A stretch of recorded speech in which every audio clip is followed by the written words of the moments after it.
En Italie, toujours pas de médaille d'or pour le Canada, mais quand même, on a eu droit à une belle journée, belle récolte aujourd'hui. D'abord, le roi des bosses, Michael Kingsbury, a remporté l'argent pour sa 4e médaille olympique en autant de participations.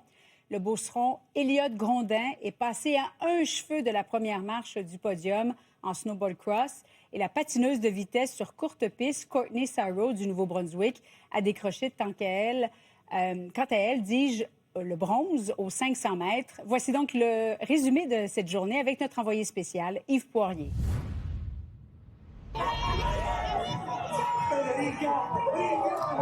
C'est la réaction spontanée que des Québécois réunis dans la zone des partisans à Milan ont eue après la médaille d'argent obtenue par Michael Kingsbury à l'épreuve des bosses jeudi qui se déroulait à Livigno. Hey, bravo, Michael! Belle descente! Vraiment fier de toi! Go Canada! Les supporters satisfaits du résultat final, mais le roi des bosses, lui, était convaincu d'en avoir fait assez pour remporter la médaille d'or. Si près d'une médaille d'or, écoute, je pense pas que j'aurais pu être plus proche que ça. Mais somme toute, je suis vraiment satisfait, vraiment fier.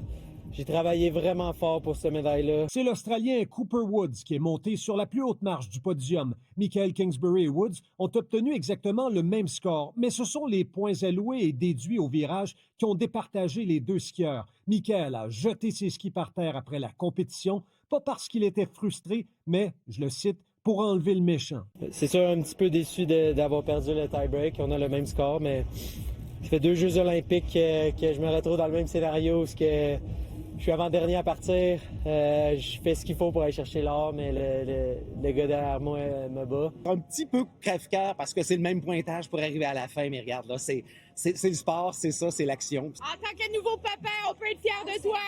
Belle vitesse, incroyable, bravo! Le natif de Sainte-Agathe-des-Monts devient quand même le premier skieur acrobatique de l'histoire à remporter 4 médailles olympiques. Il y a longtemps qu'on lui a attribué le statut de légende vivante. Ben, c'est spécial, c'est sûr que je pense que n'importe quel athlète, un jour, veut se faire appeler comme ça. Médaille d'argent également pour Elliott Grondin en snowboard cross. Le planchiste québécois de 24 ans a bien failli lui aussi mettre la main sur la médaille d'or. L'Autrichien, qui a fini premier, a triomphé par un mince écart. C'est sûr qu'on voulait l'or, mais je suis content de ma performance aujourd'hui. C'était super serré, c'était une belle bataille. En terminant, Julie, une autre médaille canadienne s'est ajoutée tantôt en patinage de vitesse. C'est Courtney Sarro qui a remporté la médaille de bronze en patinage de vitesse sur courte piste 500 mètres. Et c'est d'ailleurs sa 2e médaille de la semaine. Kip Boutin, elle, la Québécoise, a fini 5e. Vive déception, cependant, pour William Danginou chez les hommes aux 1000 mètres. Lui qui a fini 4e. Écoute bien cette statistique, Julie. Il n'y a que 5 dixièmes de seconde qui séparent les 5 patineurs dans une photo serrée de la ligne d'arrivée. Voilà pour la mise à jour, Julie. Merci, Yves.